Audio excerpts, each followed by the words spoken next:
Dwight Lyman Moody, o célebre ganhador de almas. 1837-1899. Tudo aconteceu durante uma das famosas campanhas de Moody e Sankey para salvar almas. A noite de uma segunda-feira tinha sido reservada para um discurso dirigido aos materialistas. Carlos Bradlaugh, campeão do ceticismo, então no zênite da fama, ordenou que todos os membros dos clubes que fundara assistissem à reunião. Assim, cerca de 5.000 homens, resolvidos a dominar o culto, entraram e ocuparam todos os bancos. Moody pregou sobre o texto: a rocha deles não é como a nossa rocha, sendo os nossos próprios inimigos os juízes. Deuteronômio, capítulo 32, versículo 31. Eis os detalhes desse interessante episódio, relatado em sua biografia. Com uma rajada de incidentes relevantes e comoventes de suas experiências com pessoas presas ao leito de morte, Moody deixou que os homens julgassem por si mesmos quem tinha melhor alicerce sobre o qual deviam basear sua fé e esperança. Sem querer, muitos dos assistentes tinham lágrimas nos olhos. A grande massa de homens, demonstrando o mais negro e determinado desafio a Deus estampado nos seus rostos, encarou o contínuo ataque de Moody aos pontos mais vulneráveis, isto é, o coração e o lar. Ao findar, Moody disse: levantemo-nos para cantar, ó vinde vós aflitos. E, enquanto o fazemos, os porteiros abram todas as portas para que possam sair todos os que quiserem. Depois, faremos o culto, como de costume, para aqueles que desejarem aceitar o Salvador. Uma das pessoas que assistiu a esse culto disse: eu esperava que todos saíssem imediatamente, deixando o prédio vazio. Mas grande massa de 5.000 homens se levantou, cantou e assentou-se de novo. Nenhum deles deixou seu assento. Moody então disse: quero explicar 4 palavras: recebei, crede, confiai, aceitai. Um grande sorriso passou de um a outro em todo aquele mar de rostos. Depois de falar um pouco sobre a palavra recebei, fez um apelo. Quem quer recebê-lo? É somente dizer: quero. Cerca de 50 dos que estavam em pé e encostados às paredes responderam: quero. Mas nenhum dos que estavam sentados. Um homem exclamou: eu não posso. Ao que Moody replicou: falou bem e com razão, amigo. Foi bom ter falado. Escute e depois poderá dizer: eu posso. Moody então explicou o sentido da palavra crer e fez o segundo apelo. Quem dirá: quero crer nele? De novo, alguns dos homens que estavam em pé responderam, aceitando, mas um dos dirigentes de um clube bradou: eu não quero. Moody, vencido pela ternura e compaixão, respondeu com voz quebrantada: todos os homens que estão aqui esta noite têm de dizer: eu quero ou eu não quero. Então, levou todos a considerarem a história do filho pródigo, dizendo: a batalha é sobre o querer, só sobre o querer. Quando o filho pródigo disse: levantar-me-ei, a luta havia sido ganha, porque alcançara o domínio sobre a sua própria vontade. É com referência a este ponto que depende tudo hoje. Senhores, tendes aí em vosso meio o vosso campeão, o amigo que disse: eu não quero. Desejo que todos aqui, que acreditam que esse campeão tem razão, levantem-se e sigam o seu exemplo, dizendo: eu não quero. Todos ficaram quietos. Houve grande silêncio até que, por fim, Moody interrompeu dizendo: graças a Deus, ninguém disse: eu não quero. Agora quem dirá: eu quero? Instantaneamente, parece que o Espírito Santo tomou conta do grande auditório de inimigos de Jesus Cristo, e cerca de 500 homens puseram-se de pé, as lágrimas rolando pelas faces e gritando: eu quero! Eu quero! Clamaram até que todo o ambiente se transformou.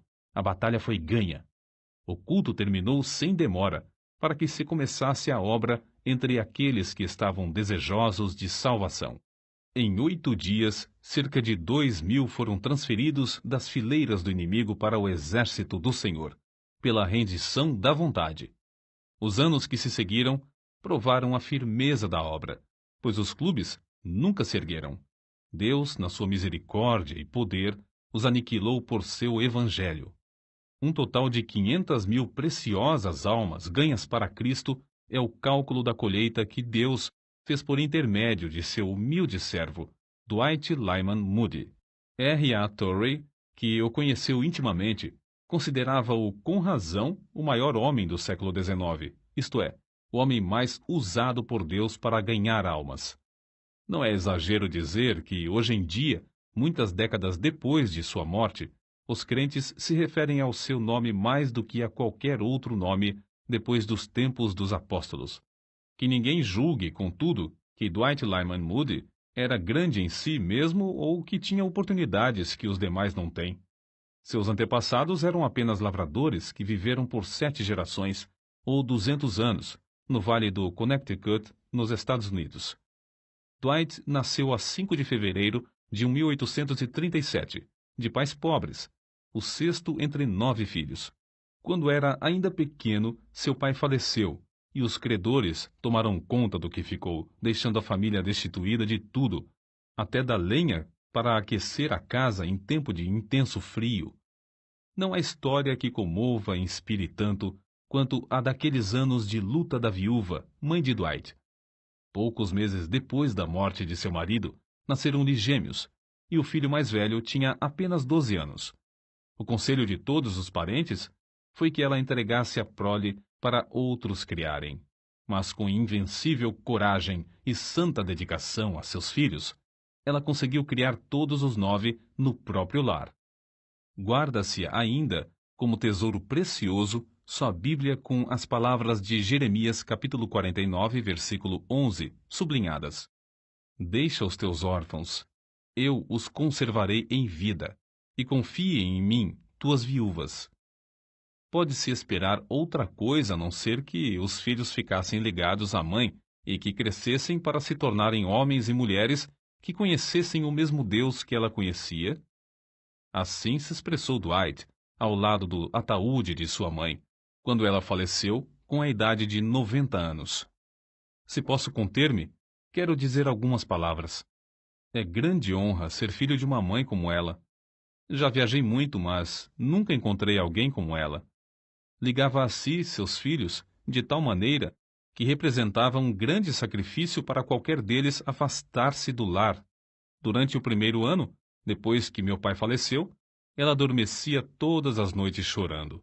Contudo, estava sempre alegre e animada na presença dos filhos. As saudades serviam para chegá-la mais perto de Deus. Muitas vezes eu me acordava e ela estava orando, às vezes chorando. Não posso expressar a metade do que desejo dizer. Aquele rosto, como é querido! Durante 50 anos não senti gozo maior do que o gozo de voltar a casa. Quando estava ainda a 75 quilômetros de distância, já me sentia tão inquieto e desejoso de chegar que me levantava do assento para passear pelo carro até o trem chegar à estação. Se chegava depois de anoitecer, sempre olhava para ver a luz na janela da minha mãe. Senti-me tão feliz esta vez por chegar a tempo de ela ainda me reconhecer. Perguntei-lhe, mãe, me conhece? Ela respondeu, ora, se eu te conheço. Aqui está sua Bíblia, assim gasta, porque é a Bíblia do lar. Tudo o que ela tinha de bom veio deste livro, e foi dele que nos ensinou. Se minha mãe foi uma bênção para o mundo, é porque bebia desta fonte. A luz da viúva brilhou do outeiro durante 50 anos. Que Deus a abençoe, mãe. Ainda a amamos. Adeus, por um pouco, mãe.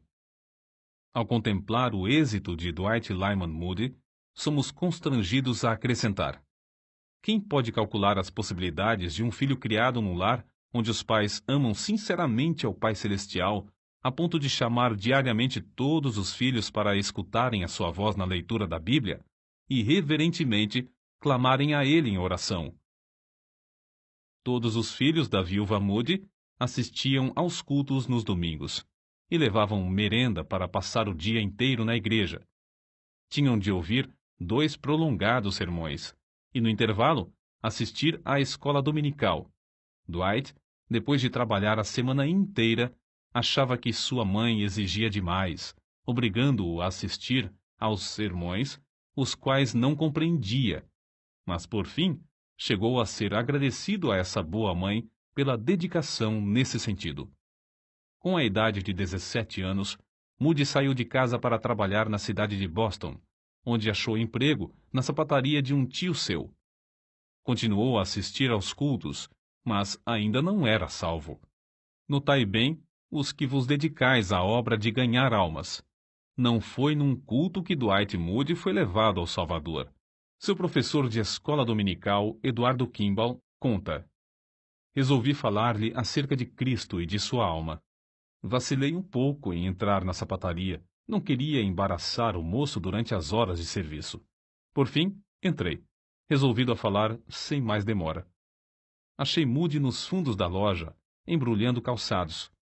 Aproximei-me logo dele e, colocando a mão sobre seu ombro, fiz o que depois parecia-me um apelo fraco, um convite para aceitar a Cristo.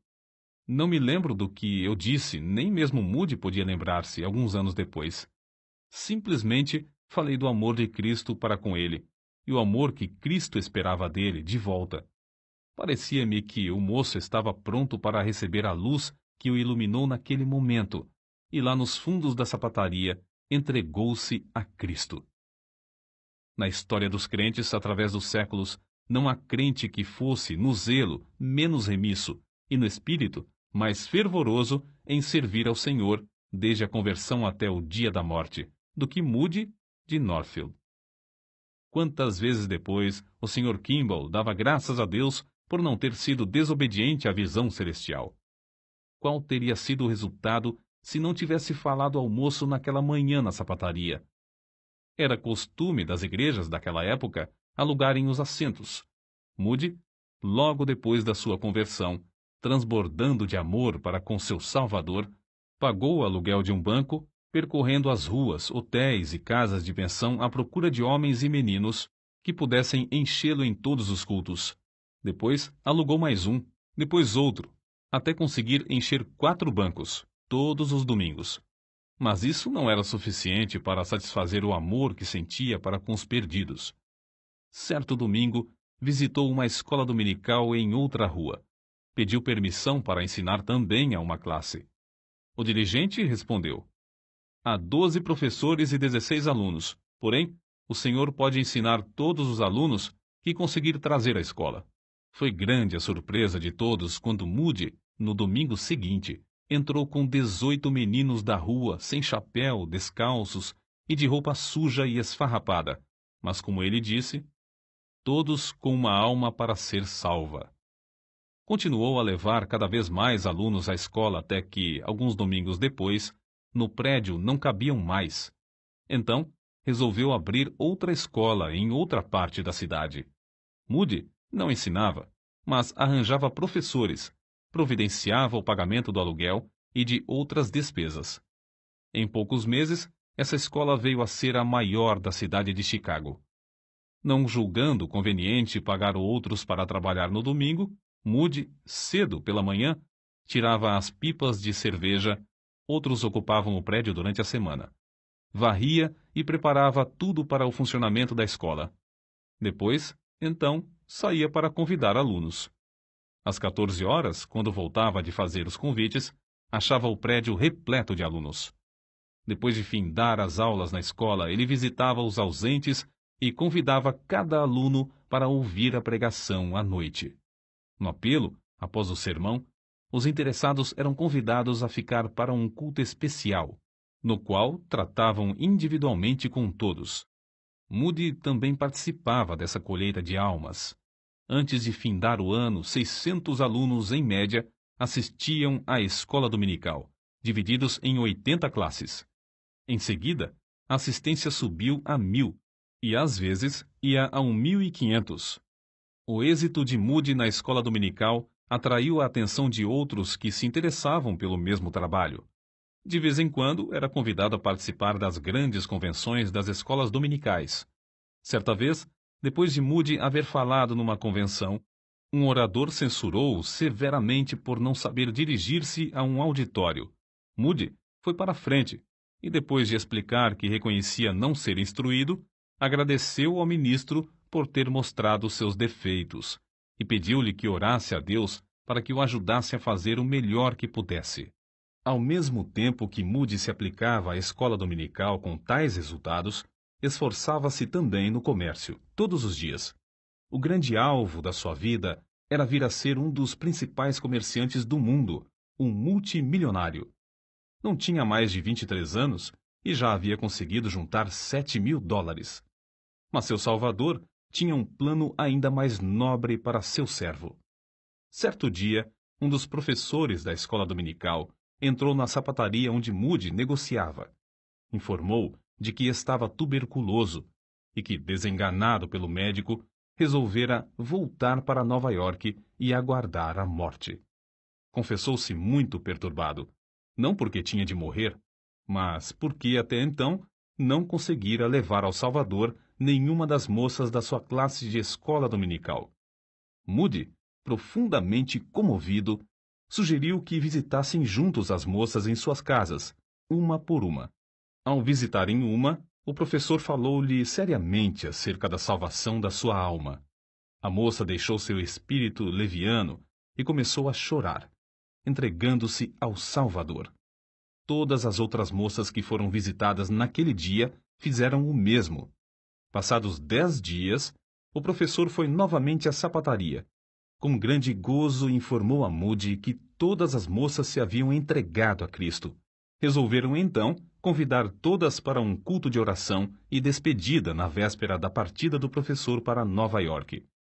Todos se ajoelharam e Moody, depois de fazer uma oração, estava para se levantar quando uma das moças começou também a orar. Todos oraram, suplicando a Deus em favor do professor. Ao sair, Moody suplicou: "Ó Deus, permite-me morrer antes de perder a bênção que recebi hoje aqui." Moody, mais tarde, confessou: "Eu não sabia o preço que tinha de pagar como o resultado de haver participado na evangelização individual das moças. Perdi todo o jeito de negociar. Não tinha mais interesse no comércio. Experimentara um outro mundo e não mais queria ganhar dinheiro. Oh, delícia de levar uma alma das trevas deste mundo à gloriosa luz e liberdade do Evangelho." Então, não muito depois de casar-se, com a idade de 24 anos, Moody deixou um bom emprego cujo salário era de $5.000 por ano, um salário fabuloso naquele tempo, para trabalhar todos os dias no serviço de Cristo, sem ter promessa de receber um único cêntimo. Depois de tomar essa resolução, apressou-se a ir à firma B.F. Jacobs e Companhia, onde, muito comovido, anunciou: "Já resolvi empregar todo o meu tempo no serviço de Deus." "Como vai manter-se?"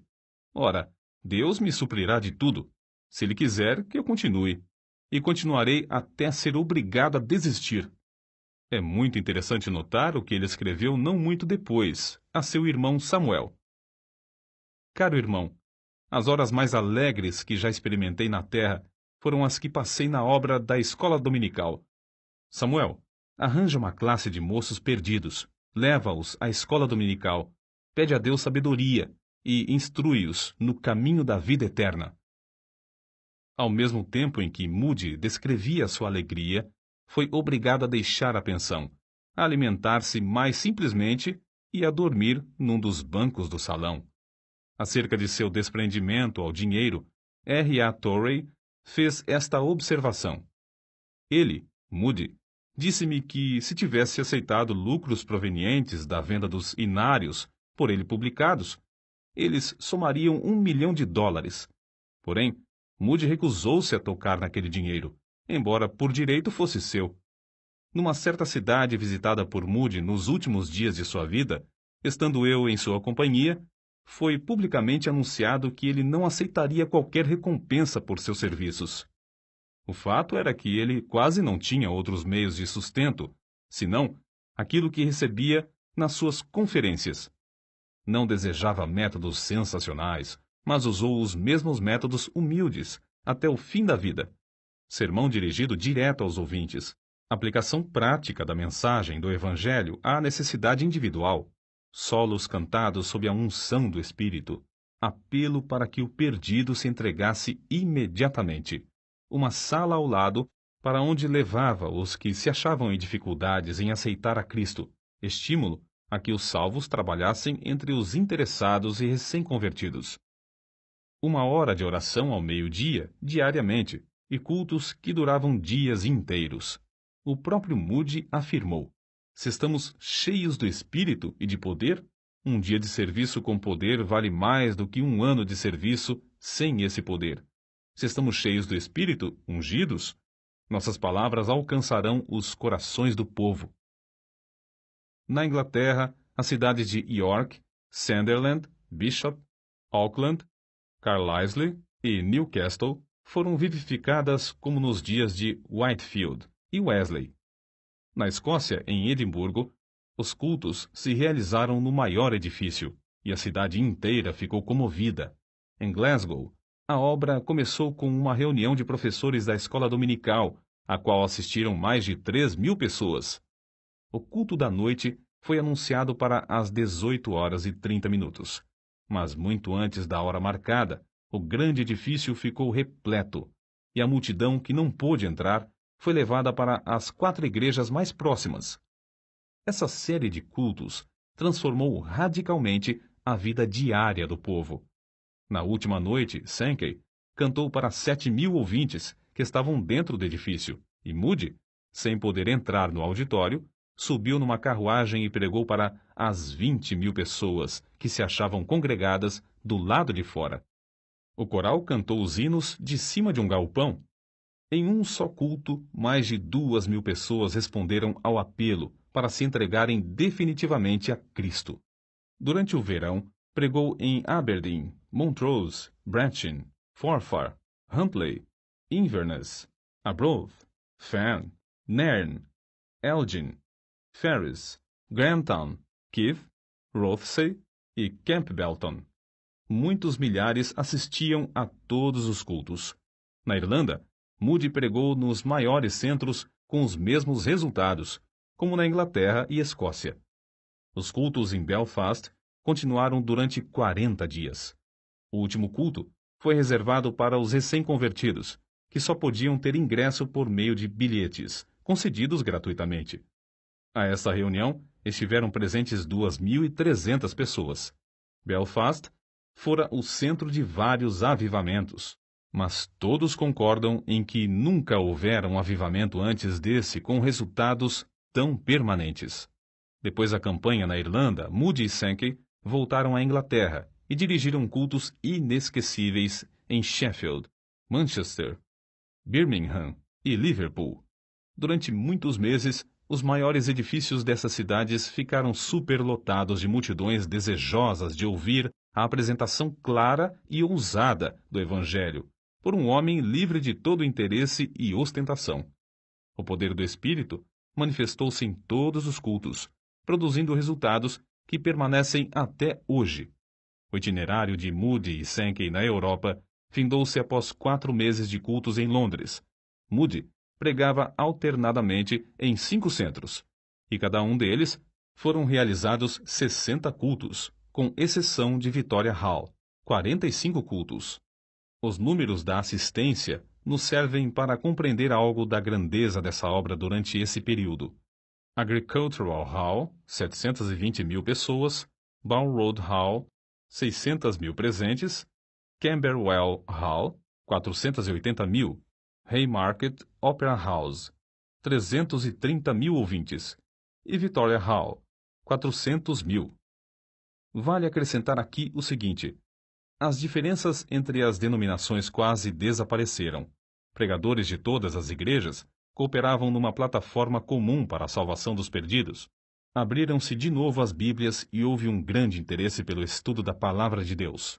Quando Moody saiu dos Estados Unidos em 1873, era conhecido apenas em alguns estados, e tinha fama apenas como obreiro da escola dominical e da Associação Cristã de Moços. Mas quando voltou da campanha da Inglaterra em 1875, já era conhecido como o mais famoso pregador do mundo. Contudo, continuou o mesmo humilde servo de Deus. Foi assim que uma pessoa que o conhecia intimamente descreveu sua personalidade. Creio que era a pessoa mais humilde que jamais conheci. Ele não fingia humildade. No íntimo do seu coração, rebaixava-se a si mesmo e superestimava os outros. Ele engrandecia outros homens e, sempre que possível, arranjava para que eles pregassem. Fazia tudo para não aparecer. Ao chegar novamente aos Estados Unidos, Moody recebeu convites para pregar, vindos de todas as partes do país. Sua primeira campanha, em Brooklyn, foi um modelo para todas as outras. As denominações cooperavam. Alugaram um prédio que comportava 3.000 pessoas. O resultado foi uma grande e permanente obra. Durante um período de 20 anos, ele dirigiu campanhas com grandes resultados nas maiores cidades dos Estados Unidos, Canadá e México. Em diversos lugares, as campanhas duraram até 6 meses. Em todos os lugares, Moody proclamava clara e praticamente a mensagem do Evangelho. Em suas campanhas, havia ocasiões que eram realmente dramáticas. Em Chicago, o circo Fort Paul, com uma tenda de lona que abrigava 10.000 pessoas sentadas e outras 10.000 em pé, anunciou espetáculos para 2 domingos. Moody alugou a tenda para realizar cultos pela manhã. Os donos achando muita graça em tal tentativa. Mas no primeiro culto a tenda ficou repleta. Foram tão poucos os que assistiram aos shows do circo à tarde que os donos resolveram não fazer sessão no segundo domingo. Entretanto, o culto evangelístico realizou-se sob a lona no segundo domingo. O calor era tanto que dava a impressão de matar a todos. Porém, cerca de 18.000 pessoas ficaram em pé, banhados em suor e esquecidos do calor. No silêncio que reinava durante a pregação de Moody, o poder desceu e centenas foram salvos. Acerca de um desses cultos, certo assistente deu suas impressões. Nunca jamais me esquecerei de certo sermão que Moody pregou. Foi no circo de Fort Paul, durante a Exposição Mundial. Estavam presentes cerca de 18.000 pessoas, de todas as classes e de todas as qualificações. O texto do sermão foi: "Pois o Filho do Homem veio buscar e salvar o que se havia perdido." Grandiosa era a unção do pregador, parecia estar em íntimo contato com todos os corações daquela massa de gente. Moody disse repetidamente: "Pois o Filho do Homem veio hoje ao circo Fort Paul, para procurar e salvar o que se perdera." Escrito e impresso parecia um sermão comum, mas as suas palavras, pela santa unção que lhe sobreveio, tornaram-se palavras de espírito e de vida. Durante a Exposição Mundial, no dia designado em honra de Chicago, todos os teatros da cidade fecharam, porque se esperava que todo o mundo fosse à exposição, a 6 quilômetros de distância. Porém, Moody alugou o Central Music Hall, e R.A. Torrey testificou que a assistência era tão grande que ele só conseguiu entrar por uma janela dos fundos do prédio. Os cultos de Moody continuaram tão concorridos que a Exposição Mundial teve de deixar de funcionar aos domingos, por falta de assistência. Henry Moorhouse, pregador escocês, dá a seguinte opinião acerca de Moody e seus discursos. Primeiro, crê firmemente que o Evangelho salva os pecadores quando eles creem e confiam na história simples do Salvador crucificado e ressuscitado. Segundo, espera a salvação de almas quando prega, e o resultado é que Deus honra a sua fé. Terceiro, prega como se jamais fosse realizar outro culto, e como se os pecadores nunca mais tivessem a oportunidade de ouvir o som do Evangelho. Seus apelos à decisão, agora mesmo, são comoventes. Quarto, consegue levar os crentes a trabalhar com os interessados depois do sermão. Insiste em que perguntem aos que estão assentados ao lado se são salvos ou não. Tudo na sua obra é muito simples. Aconselhe os obreiros da seara do Senhor a aprenderem de nosso amado irmão algumas lições preciosas sobre a tarefa de ganhar almas. O Dr. Dale se pronunciou desta forma: "Acerca do poder de Moody, acho difícil falar. É tão real e ao mesmo tempo tão diferente do poder dos demais pregadores que não sei descrevê-lo. Sua realidade é inegável. Um homem que pode cativar o interesse de um auditório de 3 a 6 mil pessoas por meia hora, de manhã, por 40 minutos, de novo ao meio-dia, e de um terceiro auditório de 13 mil a 15 mil, durante 40 minutos à noite, deve ter um poder extraordinário. Acerca desse poder maravilhoso, Torrey também testificou. Várias vezes tenho ouvido diversas pessoas dizerem que viajaram grandes distâncias para ver e ouvir Dwight Lyman Moody, e que ele, de fato, é um maravilhoso pregador. Sim, ele era, em verdade, um maravilhoso pregador. Considerando tudo, o mais maravilhoso que eu jamais ouvi. Era grande o privilégio de ouvi-lo pregar, como só ele sabia pregar. Contudo, conhecendo-o intimamente, quero testificar que Moody era maior como intercessor do que como pregador. Enfrentando obstáculos aparentemente invencíveis, ele sabia vencer todas as dificuldades. Sabia e cria no mais profundo de sua alma que não havia nada demasiadamente difícil para Deus fazer e que a oração podia conseguir tudo o que Deus pudesse realizar. Grifo do autor. Certo dia, na sua grande campanha em Londres, Moody estava pregando num teatro repleto de pessoas da alta sociedade, e entre elas havia um membro da família real. Moody levantou-se e leu Lucas capítulo 4, versículo 27. E havia muitos leprosos em Israel no tempo do profeta Eliseu. Ao chegar a palavra Eliseu, ele não a podia pronunciar, e começou a gaguejar e balbuciar. Começou a ler o versículo de novo, mas de novo não podia passar adiante. Experimentou a terceira vez, e falhou pela terceira vez.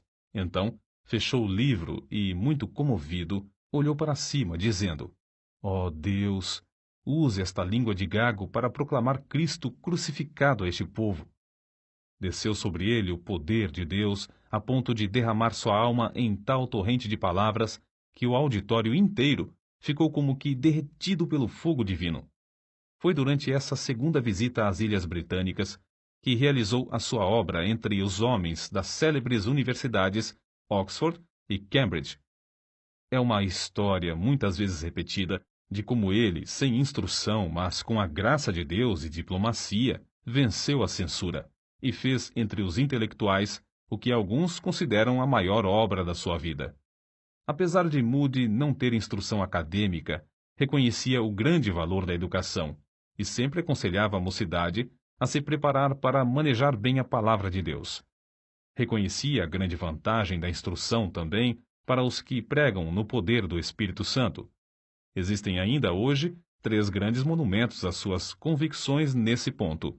As 3 escolas que ele fundou: o Instituto Bíblico em Chicago, com 38 prédios e 16 mil alunos matriculados nas aulas diurnas, noturnas e em cursos por correspondência; o Northfield Seminary, com 490 alunos, e a Escola Bíblica Monte Hermon, com 500 alunos. Entretanto, ninguém se engane, como alguns desses alunos e como diversos crentes entre nós, pensando que o grande poder de Moody era mais intelectual do que espiritual.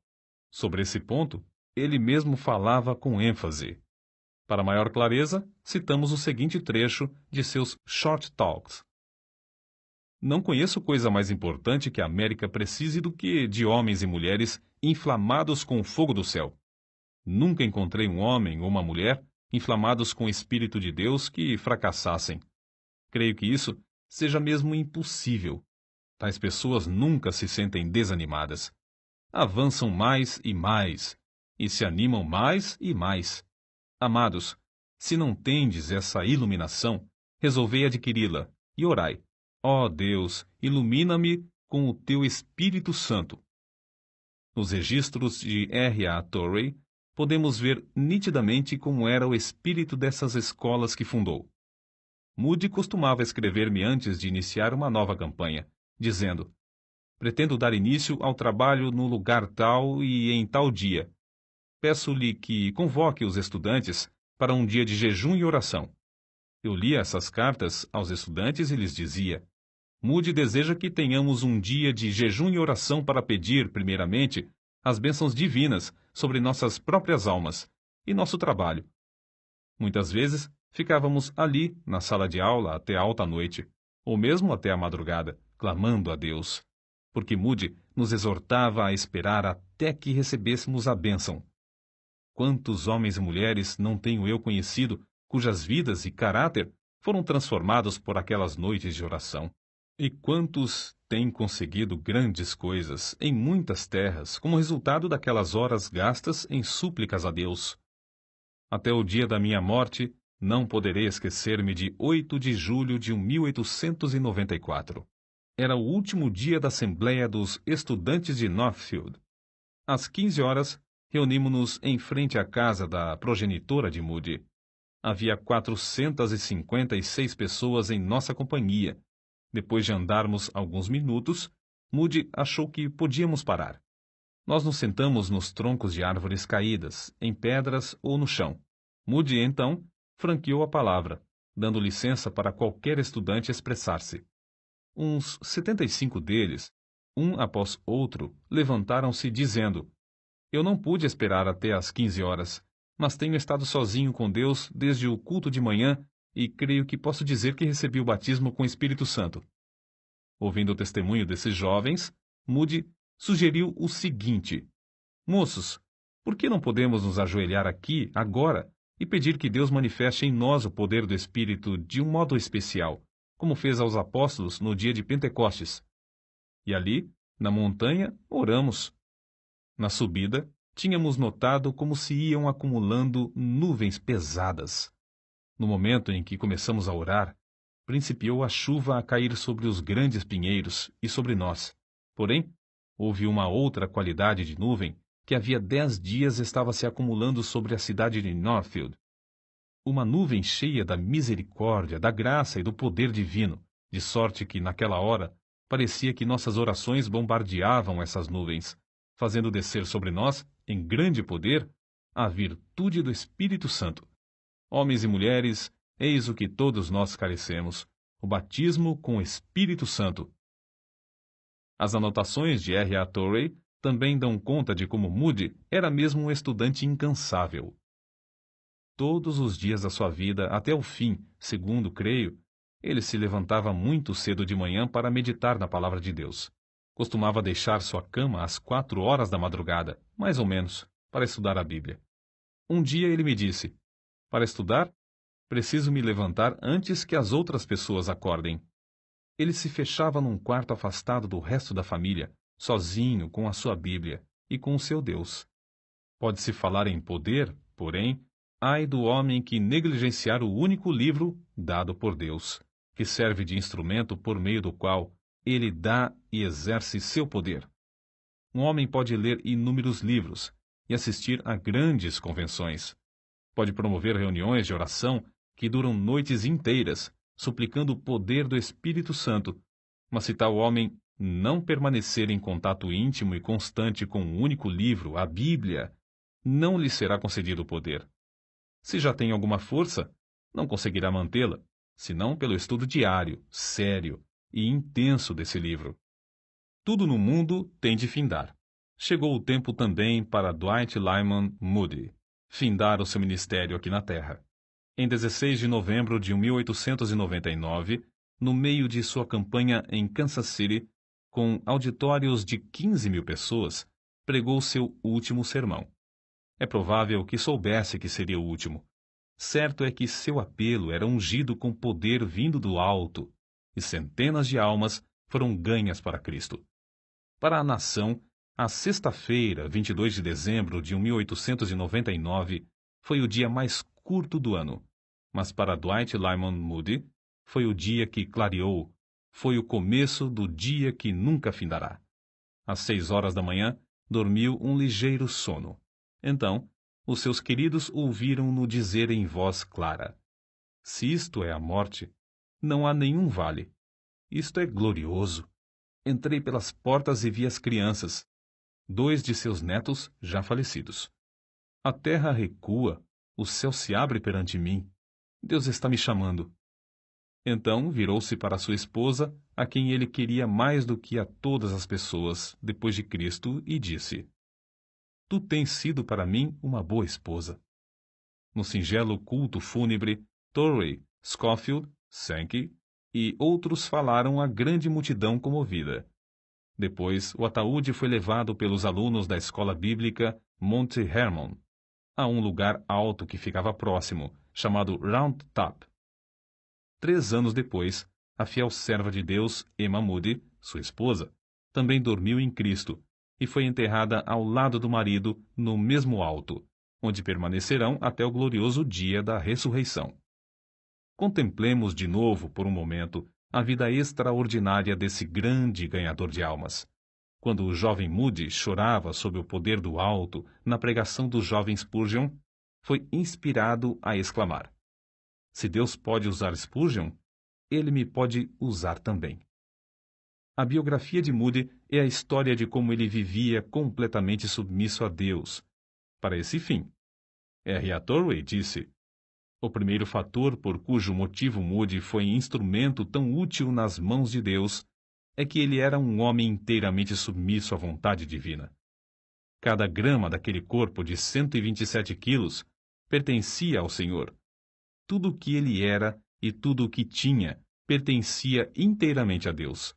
Se nós, tu e eu, ouvinte, queremos ser usados por Deus, temos de nos submeter a Ele absolutamente e sem reservas.